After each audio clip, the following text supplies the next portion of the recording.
केंद्रों तथा अभियान शिविरों में 0 से 40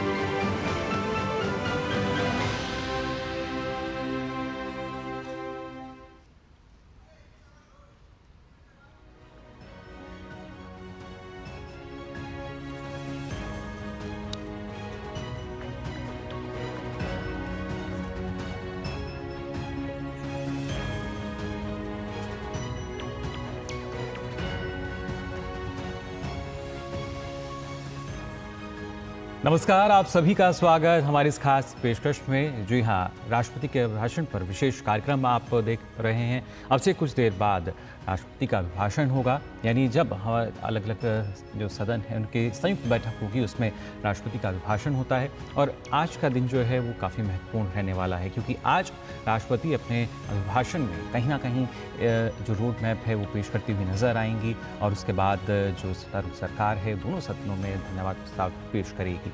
काफ़ी कुछ खास रहेगा आज का दिन, लेकिन आज के दिन की भी अगर शुरुआत की बात की जाए तो कहीं ना कहीं रिमझिम बरसात के साथ शुरू हुई है और आगे जो आने वाले समय में जो तस्वीरें हैं वो भी हम आपको दिखाएंगे। लेकिन सबसे महत्वपूर्ण हो जाता है कि जो अभिभाषण है किस तरीके से, जब संवैधानिक रूप से हम बात करते हैं इसकी, उतना ही ज़्यादा महत्वपूर्ण है, जो कि अब से कुछ देर बाद होगा। करीब 11 बजे राष्ट्रपति का अभिभाषण होगा और उससे पहले जो राष्ट्रपति हैं राष्ट्रपति भवन से पहुँचेंगी नए संसद भवन में भी। और ख़ासतौर से 18वीं लोकसभा की जब हम बात करते हैं इसके गठन के बाद आज चौथे दिन राष्ट्रपति द्रौपदी मुर्मू संसद के दोनों सदनों की संयुक्त बैठक को संबोधित करेंगी। राष्ट्रपति का ये अभिभाषण 18वीं लोकसभा के गठन के बाद पहला अभिभाषण होगा। राष्ट्रपति के अभिभाषण के करीब आधे घंटे बाद लोकसभा और राज्यसभा की कार्रवाई शुरू होगी। दोनों सदनों में राष्ट्रपति के अभिभाषण को सदन के पटल पर रखा जाएगा। कार्रवाई की शुरू होने के बाद लोकसभा में जिन नवनिर्वाचित सांसदों ने अभी तक सदस्यता की शपथ नहीं ली है उन्हें शपथ भी दिलाई जाएगी। आपको बता दें कि अपने अभिभाषण के जरिए राष्ट्रपति सरकार के कार्यक्रमों और नीतियों का जो रोड मैप है वो देश के सामने रखेंगी। साथ ही अभिभाषण के माध्यम से राष्ट्रपति सरकार की तरफ से उठाए गए कदमों की भी जानकारी सदन को देंगी। ये संयुक्त बैठक संसद के नए भवन के लोकसभा चैम्बर में होगी। संसद के नए भवन में राष्ट्रपति द्रौपदी मुर्मू का ये दूसरा अभिभाषण होगा। गौरतलब है कि 17वीं लोकसभा की आखिरी सत्र के दौरान भी राष्ट्रपति ने संसद के नए भवन में संयुक्त बैठक को संबोधित किया था। आपको बता दें कि राष्ट्रपति के अभिभाषण के बाद सदन में धन्यवाद प्रस्ताव लाया जाता है। इस दौरान सभी दलों की ओर से राष्ट्रपति के अभिभाषण पर चर्चा की जाती है।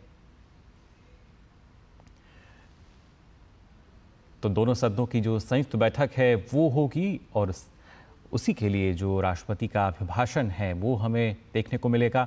और इससे पहले हमने देखा था जब इससे सरकार का जो आखिरी सत्र था, यानी 17वीं लोकसभा की अगर बात तक की जाए, तब राष्ट्रपति द्रौपदी मुर्मू का जो अभिभाषण हुआ था।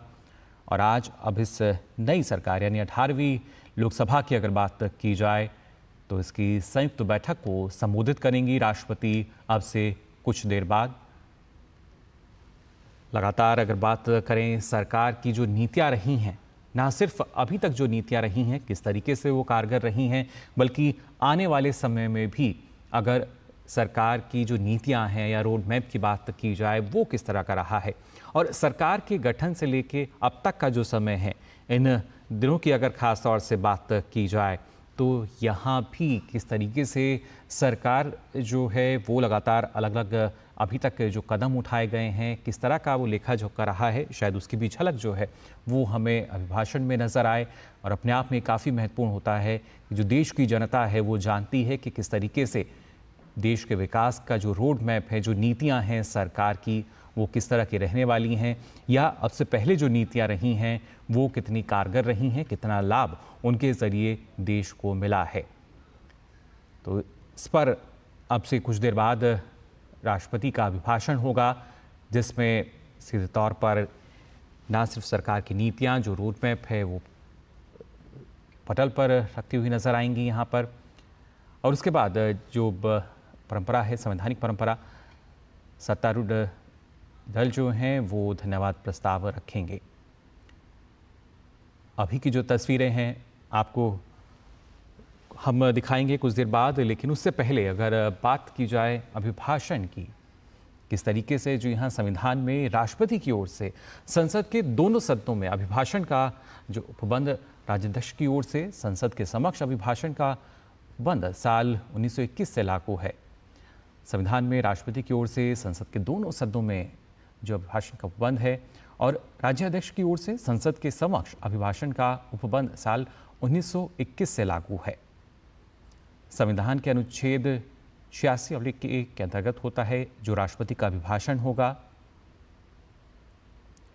नई सरकार के चुने जाने के बाद जो पहला सत्र है, जो प्रथम सत्र की शुरुआत होती है, उसमें राष्ट्रपति का अभिभाषण होता है। सभी नवनिर्वाचित सांसदों के शपथ ग्रहण के बाद राष्ट्रपति का अभिभाषण होगा। इसके पश्चात प्रथम सत्र की शुरुआत में हर साल जो राष्ट्रपति का अभिभाषण है वो होता है, लेकिन गठन के बाद, नई सरकार के गठन के बाद काफ़ी महत्वपूर्ण राष्ट्रपति का अभिभाषण संविधान के अंतर्गत सबसे अधिक भव्य और औपचारिक कार्रवाई मानी जाती है। इस अवसर पर अत्यधिक गरिमा और शालीनता का ध्यान रखा जाता है। राष्ट्रपति का अभिभाषण सरकार की नीति वक्तव्य के रूप में अत्यंत ही महत्वपूर्ण है। किस तरह की नीतियां रही हैं सरकार की, कितनी कारगर वो, और सरकार इस अभिभाषण का मसौदा जो है वो तैयार करती है, जो कि अब से कुछ देर बाद हम देख पाएंगे। महत्वपूर्ण घरेलू और सामयिक अंतर्राष्ट्रीय समस्याएं अंतर्विष्ट होती हैं। किस तरीके से तमाम जो चुनौतियां हैं उनका जिक्र होगा और राष्ट्रपति के अभिभाषण में मुख्य विधायी कार्यों का भी उल्लेख किया जाएगा।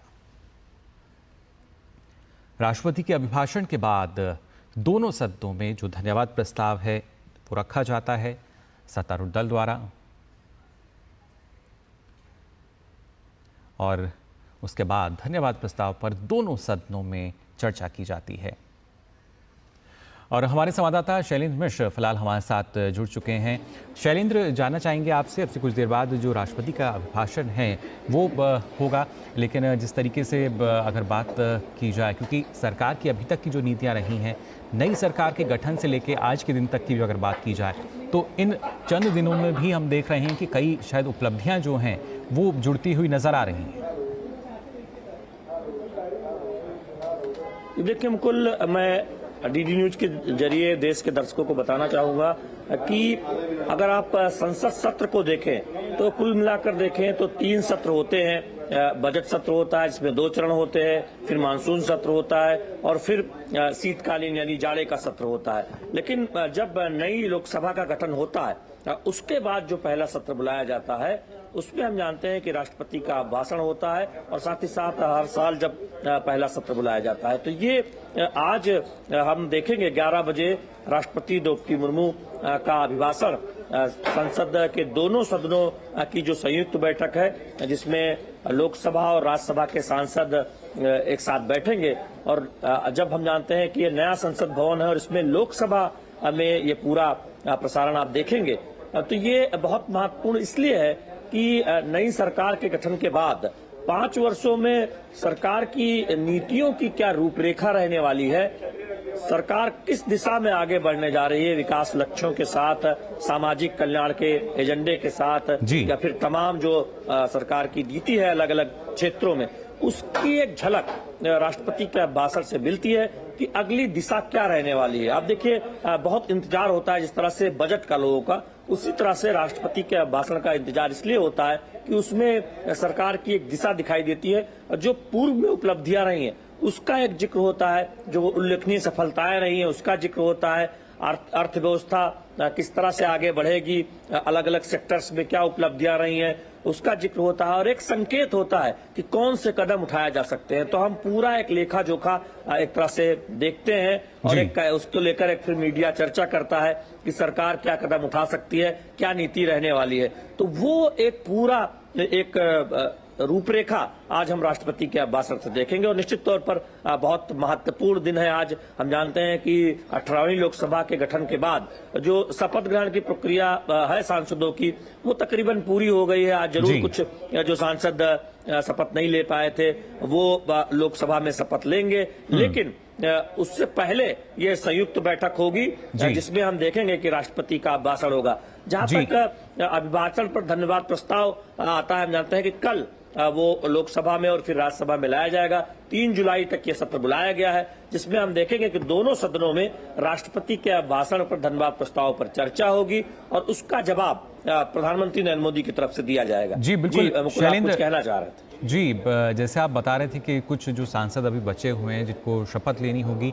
तो अभिभाषण के बाद होगा ये जो शपथ ग्रहण है, या पहले उन सांसदों को शपथ दिलाई जाएगी उसके बाद अभिभाषण होगा? देखिए, 11 बजे राष्ट्रपति का भाषण होगा।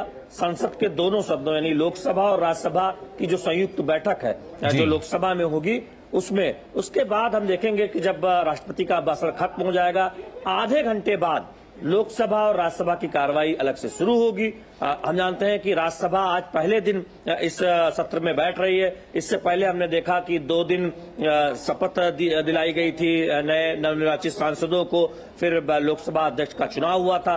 तो ये 3 दिन की प्रक्रिया हुई 24, 25 और 26 को, और आज राष्ट्रपति के भाषण से शुरुआत होगी। दोनों सदनों की जो संयुक्त बैठक होगी उसमें सबसे पहले राष्ट्रपति का भाषण होगा और उसके कुछ देर बाद हम देखेंगे कि लोकसभा और राज्यसभा की कार्रवाई अलग अलग शुरू होगी। बिल्कुल शैलेंद्र, और खासतौर से अब से पहले मोदी सरकार की बात की जाए या एनडीए सरकार जो कि प्रधानमंत्री नरेंद्र मोदी के नेतृत्व में लगातार आगे बढ़ रही है, रोड मैप को लेकर हमने देखा है काफ़ी गंभीर नज़र आती है, क्योंकि कहा जाता है कि जो कहा गया उसको करके दिखाया। तो इस बार के रोड मैप की अगर बात की जाए, विकास की किस तरह की जो झलक है वो नजर आएगी? ये देखिए, 5 प्रमुख एजेंडे मोदी सरकार सत्ता में आने के बाद स्पष्ट तौर पर सामने रख चुकी है।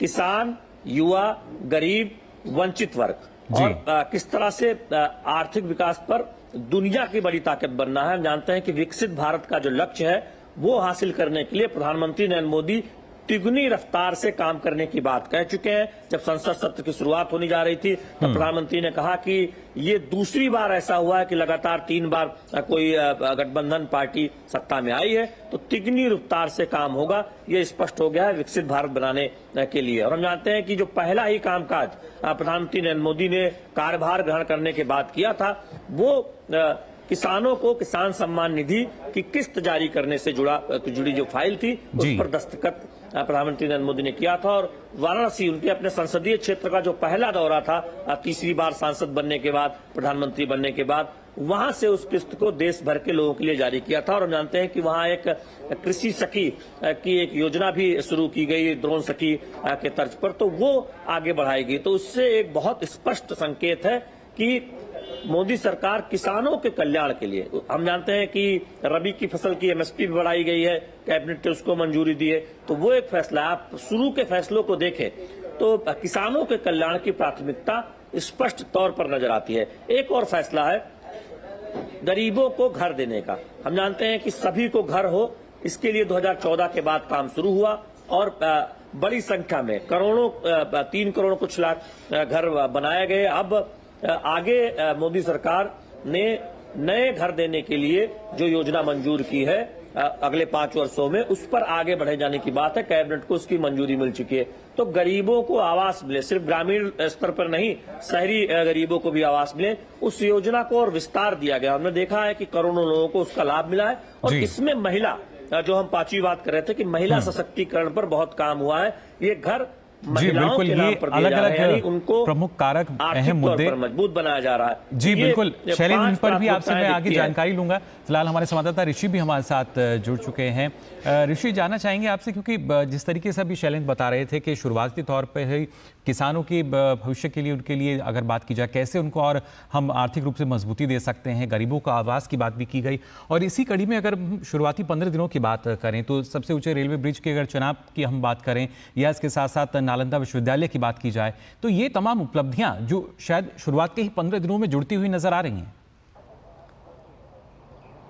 बिल्कुल, देखिए राष्ट्रपति के अभिभाषण में निश्चित तौर से जिस तरीके से चुनाव के बाद जो परिस्थितियां बनी और चुनाव के समय जो सरकार में आज राजनीतिक दल है, एनडीए की जो सरकार है, उन्होंने जो वायदे किए हैं, इन सब चीजों को परिलक्षित तो किया ही जाएगा, लेकिन जो योजनाएं पहले से चल रही है निश्चित तौर से उनको आगे बढ़ाने का जो सिलसिला है वो हमने 15 दिनों में देख लिया है। चाहे वो किसानों के लिए गए फैसले हो या फिर गरीबों को घर देने की बात हो, उससे संबंधित फैसले हो, और ये जो बात में आपने की कि जिस तरीके से इंफ्रास्ट्रक्चर को लेकर जो अब तक प्रयास होते रहे हैं उनको कैसे हम देश में आगे बढ़ते हुए देखेंगे, इन सब चीजों का लेखा और ब्यौरा हम हो सकता है राष्ट्रपति के अभिभाषण में इन सबको देखें।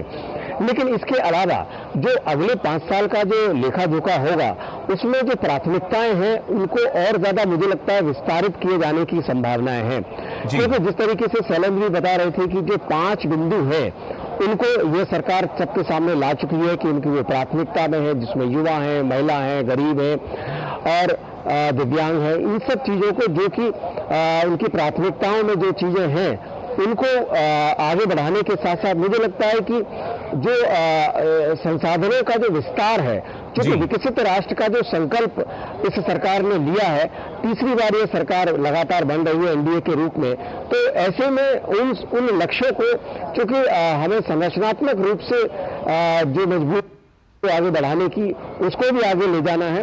दूसरी बात, युवाओं से संबंधित और शिक्षा से संबंधित मुझे लगता है कुछ नए फैसले की जो झलक है या उनसे संबंधित जो नीतियां हैं उनको अभिभाषण में हम देख सकते हैं। जी बिल्कुल, तो ना सिर्फ जो नीतियां अभी तक रही हैं वो कितनी कारगर, और उसके साथ साथ आने वाले समय को देखते हुए जो नई नीतियां हैं लगातार उनका निर्माण भी।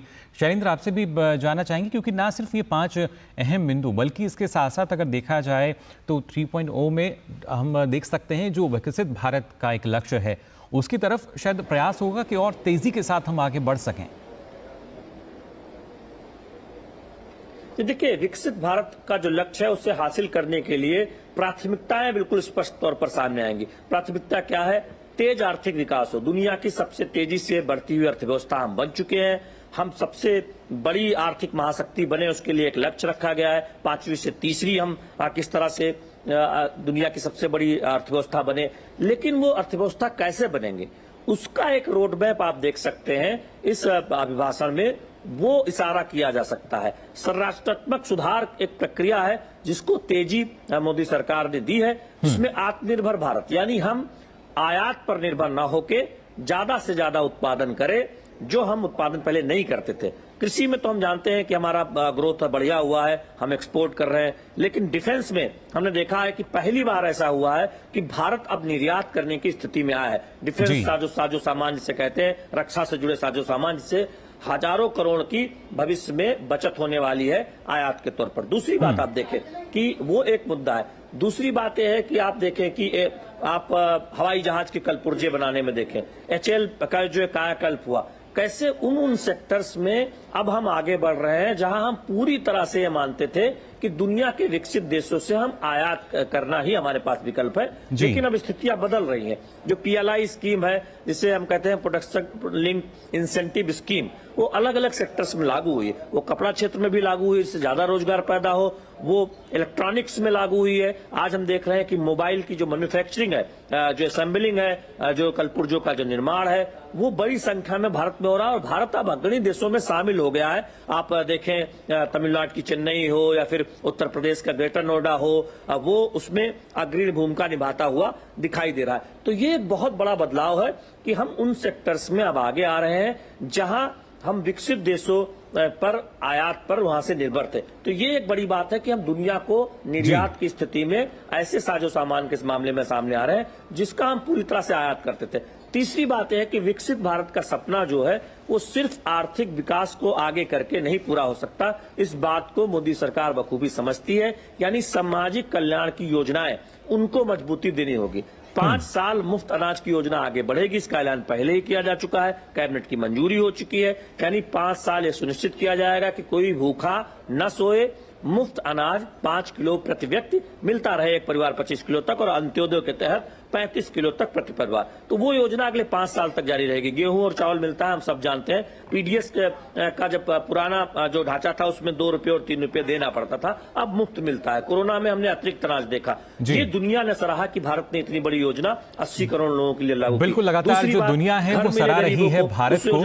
शैलेंद्र, दोबारा आपके पास में लौटकर आऊंगा। फिलहाल हमारे साथ वरिष्ठ पत्रकार अवधेश कुमार जी भी जुड़ चुके हैं। बहुत बहुत स्वागत अवधेश जी आपका। जानना चाहेंगे अवधेश जी आपसे, क्योंकि आज अब से कुछ देर बाद राष्ट्रपति का अभिभाषण होगा और लगातार हम यही बात कर रहे हैं कि जो सरकार की अभी तक की नीतियां रही हैं या जो रोड मैप रहेगा उसको लेकर जो भाषण में सीधे तौर पर एक झलक हमें नजर आएगी। लेकिन अभी जैसे हमारे संवाददाता बता रहे थे कि जो भारत की एक नए भारत की, बल्कि अगर हम कहें नए भारत की एक नई पहचान जो है वो हमें नजर आती है विश्व पटल पर भी। पहले देखिए, विश्व पटल पर किसी भी देश की पहचान उसके राष्ट्रीय पटल से ही बनती है जी। 2024 के चुनाव परिणाम के साथ पिछले 2 दिनों से हमने संसद में देखा है, उसमें एक अलग किस्म की राजनीति दिखाई दे रही है। आज राष्ट्रपति का अर्थ है कि राष्ट्रपति देश के अभिभावक के रूप में माने जाते हैं।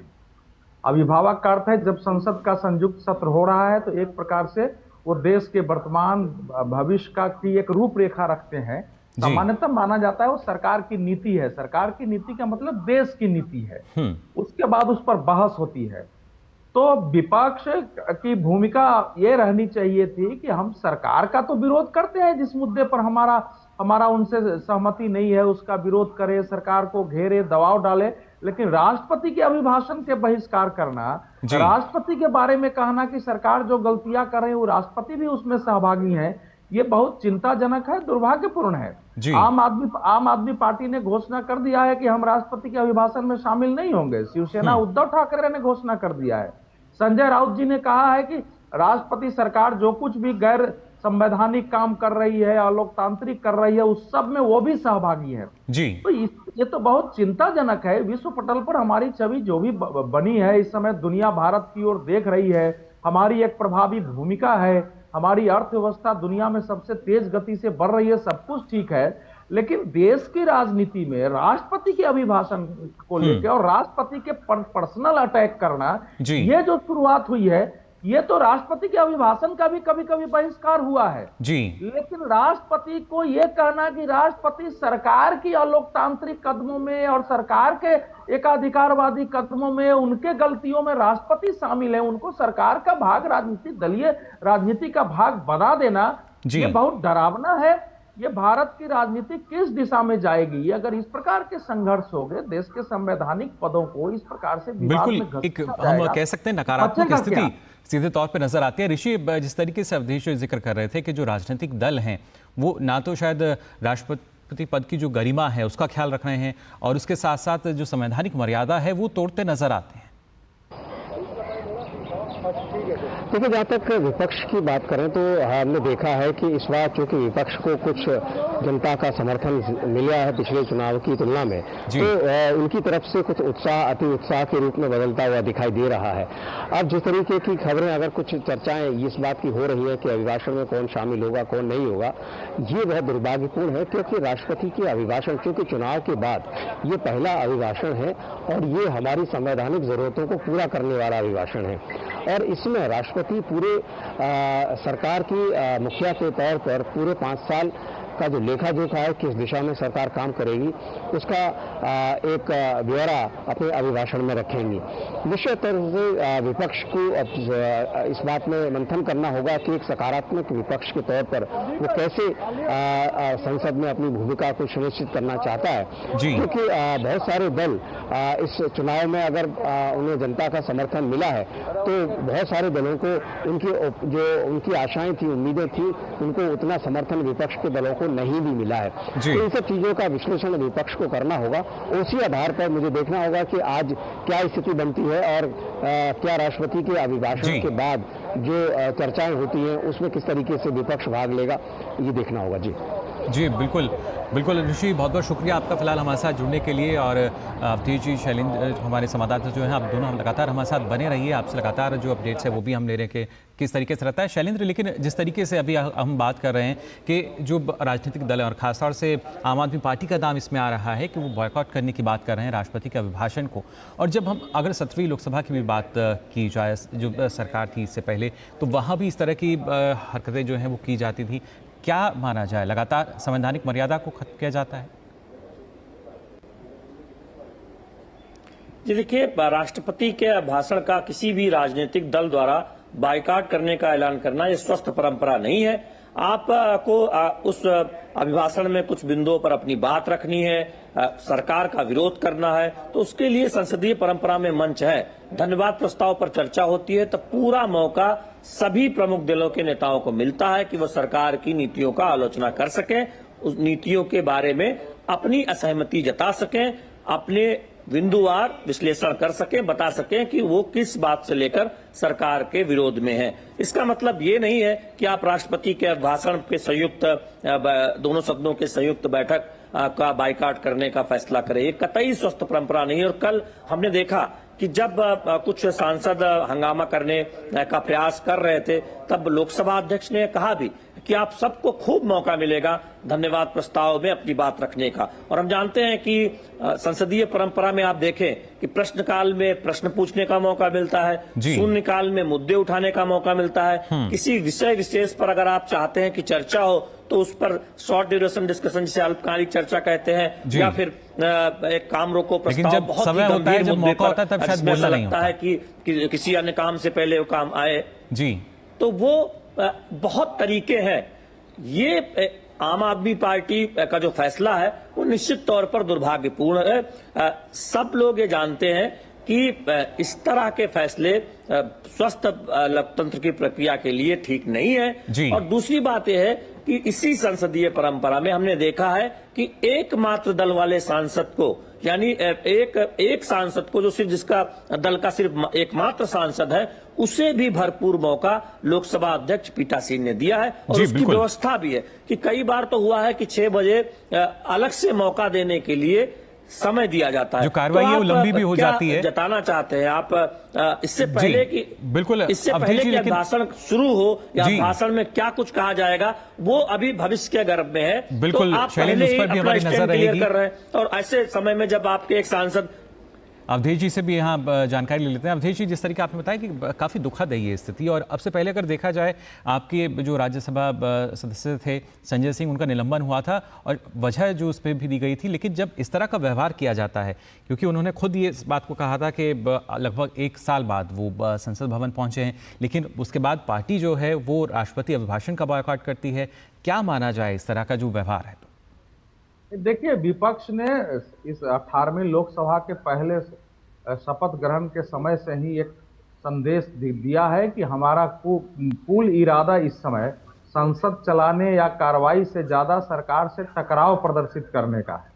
ये हम सरकार के विरुद्ध टकराव रखते हैं, क्योंकि शपथ ग्रहण में सामान्यतः संविधान लेके प्रदर्शन का कोई औचित्य नहीं था। प्रदर्शन तो आप तब करते हैं जब सरकार लगता है कि सरकार कुछ गलतियां कर रही है। ये तो अभी 18वीं लोकसभा की शुरुआत हुई है, सरकार ने अभी तक कोई बिल लाया नहीं है, अभी तक ऐसा कोई निर्णय नहीं हुआ है जिससे विपक्ष को लगे कि सरकार गलत दिशा में जा रही है। ये नई सरकार गठित हुई है, तो जब सारा विपक्ष उस दिन गांधी जी की प्रतिमा से पुरानी जगह जो थी वहां से लेकर के और मार्च कर रहा है, तो पहले दिन से ही उन्होंने ये दिखाया है कि हमारा तेवर इसी अनुरूप है। कल अध्यक्ष के चुनाव में यद्यपि ध्वनि मत से हुआ, लेकिन जो भाषण हुए हैं राहुल गांधी जी ने कहा, अखिलेश जी का जो भाषण था अखिलेश यादव जी का, अखिलेश यादव जी ने तो अपने भाषण में ही बोल दिया कि आपका सहयोग सत्ता पक्ष को ज्यादा मिलता है, लेकिन अच्छा है कि विपक्ष को भी आपका सहयोग मिले, क्योंकि हम लोग भी एक भाग हैं। ऐसी टिप्पणी सदन में अध्यक्ष के बारे में कभी नहीं की जाती है। उसी ढंग से राहुल गांधी जी ने कहा कि हमें उम्मीद है कि आप संविधान का पालन करेंगे और विपक्ष को मौका देंगे ताकि जनता की आवाज संसद में आ सके। अब और लोगों का निलंबन, सांसदों का निलंबन नहीं होगा। तो ये एक क्रमबद्धता बनी हुई है कि शुरू से ही वो एक टकराव की स्थिति है, लेकिन वो टकराव लोकसभा अध्यक्ष तक जाएगा वो लोकसभा अध्यक्ष पर टिप्पणियां होगी, राष्ट्रपति को कहा जाएगा कि वो सरकार की तानाशाही में जिम्मेवार हैं। जो संजय राउत जी का बयान है, ये कल्पना नहीं थी, तो इसका तो फिर इसके आगे कहां जाएगा? कल सुप्रीम कोर्ट कोई फैसला दे देगा, वो भी होगा। राष्ट्रपति तो उस अवस्था के लिए है कि विपक्ष और सरकार के बीच अगर किसी बिंदु पर बिल्कुल टकराव हो गया, देश में एकता नहीं बन रही है, तो राष्ट्रपति की भूमिका उसमें बीच में आकर के दोनों को मनाने, समझाने और फिर रास्ते पर लाने की होती है। राष्ट्रपति को अगर आपने पार्टी बना दिया कि ये भी एक पार्टी है, तो फिर देश चलेगा कैसे? देश में बचेगा क्या? बीच बचाव करने के लिए, सुलह करने के लिए रहेगा कौन? मेरी चिंता यह है। सरकार, राष्ट्रपति में जो अभिभाषण देंगी उसमें निश्चित रूप से सरकार की सारी जो बीजेपी का घोषणा पत्र है और गठबंधन के बाद गठबंधन के बीच जो तय हुआ होगा, चुनाव के दौरान जो प्रधानमंत्री ने भाषण दिए हैं कि हमको देश को 5 वर्ष में थर्ड इकोनॉमी बनाना है, 125 दिन के लिए युवाओं का कार्यक्रम बनाना है, 3 वर्ष के कार्यक्रम है, वो सब आएगा उसमें भारत के बारे में। लेकिन अगर विपक्ष ये तय करके बैठा है कि राष्ट्रपति को भी हम दलीय राजनीति में घसीटेंगे, तो इसका अर्थ तो यही है कि फिर संसद में उसी प्रकार के दृश्य देखने पड़ेंगे। बिल्कुल, और शायद स्थिति वही होगी कि जो कार्रवाई है वो चलने नहीं दी जाएगी, हंगामा ही होगा, जिसके लिए प्रधानमंत्री ने शुरुआत पर ही कहा था कि इस तरह की स्थिति ना हो। लेकिन शैलेंद्र, क्या आम आदमी पार्टी के अलावा इंडी गठबंधन के जो सहयोगी दल हैं उनमें से किसी और दल की तरफ से भी कोई इस तरह की जो सूचना है वो अभी तक आई है कि वो बॉयकॉट करेंगे इस अभिभाषण का? ये देखिए, अभी आम आदमी पार्टी की तरफ से कहा गया है और उद्धव ठाकरे के दल जो संजय राउत है, उन्होंने जो टिप्पणी की है जिस पर हम चर्चा कर ही रहे हैं, टीएमसी इस पर क्या कुछ उसका रुख होगा वो देखने वाली बात होगी। लेकिन एक बात बहुत महत्वपूर्ण है, कल लोकसभा अध्यक्ष ने इस बात को बहुत रेखांकित किया था कि वो नहीं चाहते हैं कि किसी सांसद पर कोई कार्रवाई हो। कठोर फैसले उन्हें तब लेने पड़ते हैं जब संसद की गरिमा बनाए रखनी होती है। सांसदों के अधिकार बहुत महत्वपूर्ण है, सब जानते हैं। सांसद अपनी बात संसद के अंदर रखें, सदन में इसके लिए वो चुनकर आते हैं, लेकिन उससे ऊपर है सदन की गरिमा।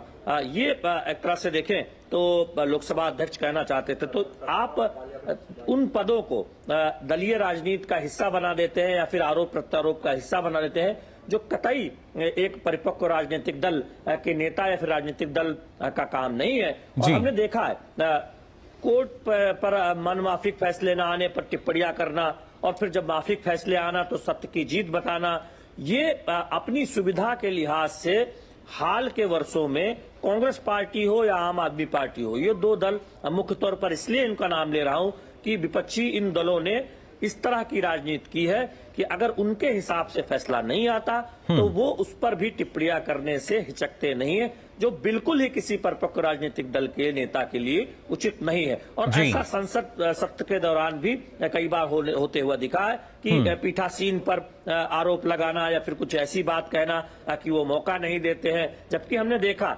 पिछला 17वीं लोकसभा का जो 5 वर्ष रहा, उसमें उत्पादकता 97% रही। सवाल पूछने के मामले में एक रिकॉर्ड बना, देर तक संसद बैठने के मामले में एक रिकॉर्ड बना, नए सांसदों को मौका देने के मामले में एक रिकॉर्ड बना, तमाम प्रक्रिया के सुधार हुए, डिजिटल हुई संसद। तो उसके बावजूद आप राजनीतिक दल के तौर पर सत्ता पक्ष को टारगेट करने के लिए पीठासीन पर बैठे, पीठ पर बैठे, अध्यक्ष के आसन पर बैठे लोकसभा अध्यक्ष पर आरोप लगा सकते हैं। आप कोर्ट पर कई बार टिप्पणी करते हैं। आप बिल्कुल इस तरीके से आरोप लगाना बेहद गलत और बेहद ही दुखद है, क्योंकि जब संविधान की हम बात करते हैं, अवधेश जी क्या माना जाए, क्योंकि जब क्योंकि जब हम कह रहे हैं कि 18वीं लोकसभा में खासतौर से एक तरफ प्रयास किया जाता है कि शांतिपूर्ण ढंग से जो कार्रवाई है वो की जाए, 17वीं लोकसभा जिस तरीके से काफ़ी सार्थक साबित हुई, जो अभी शैलेंद्र जिसका आंकड़ा भी बता रहे थे,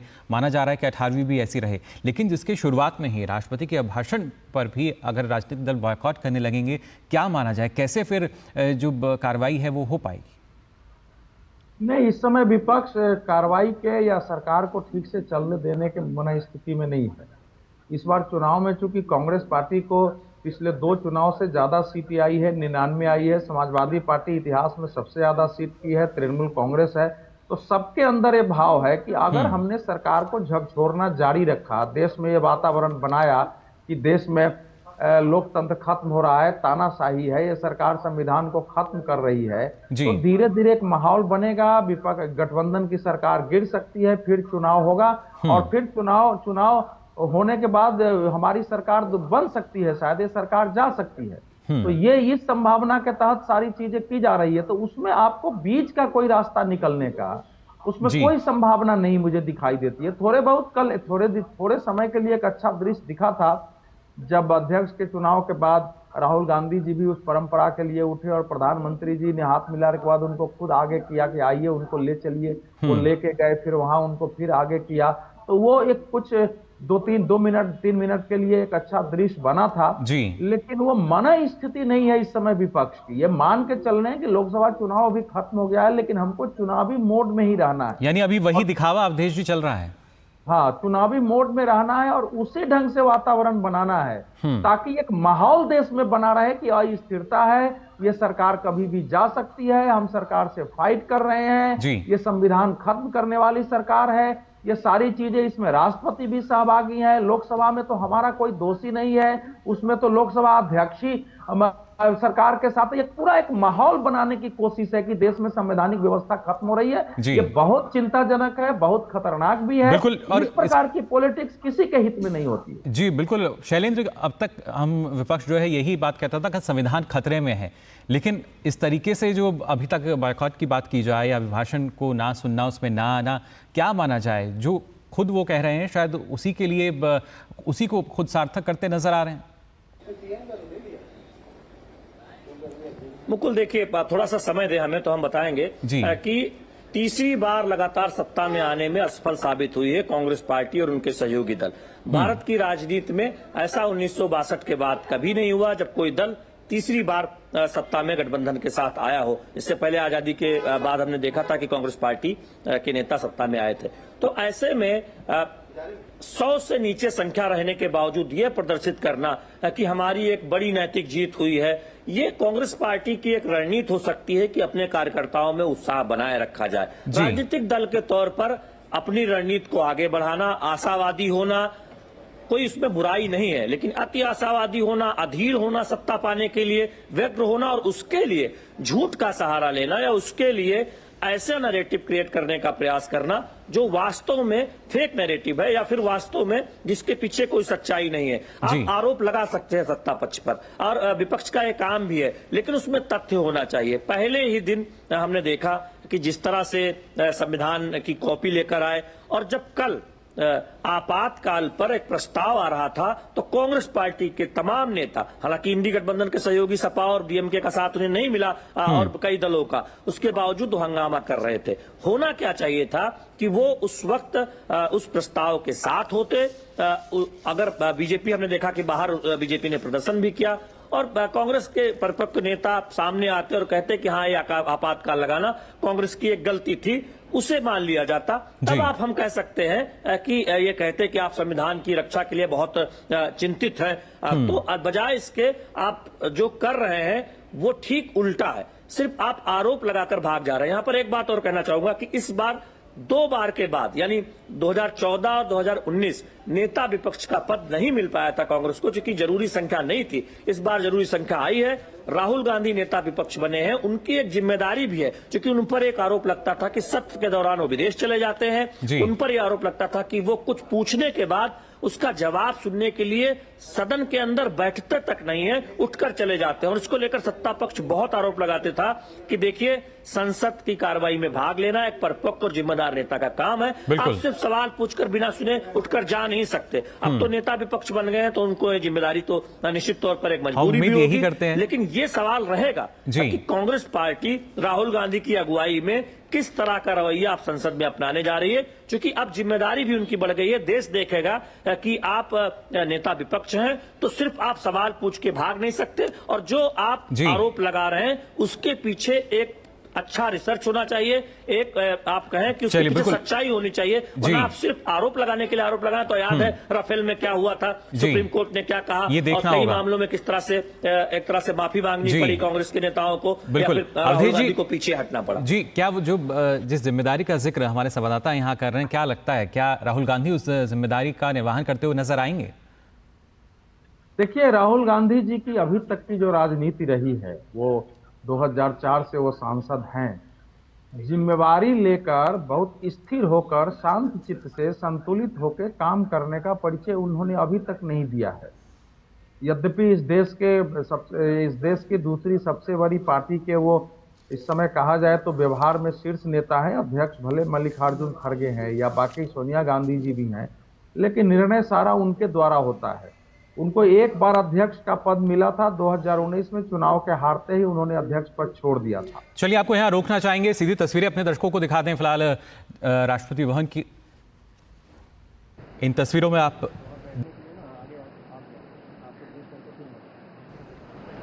राष्ट्र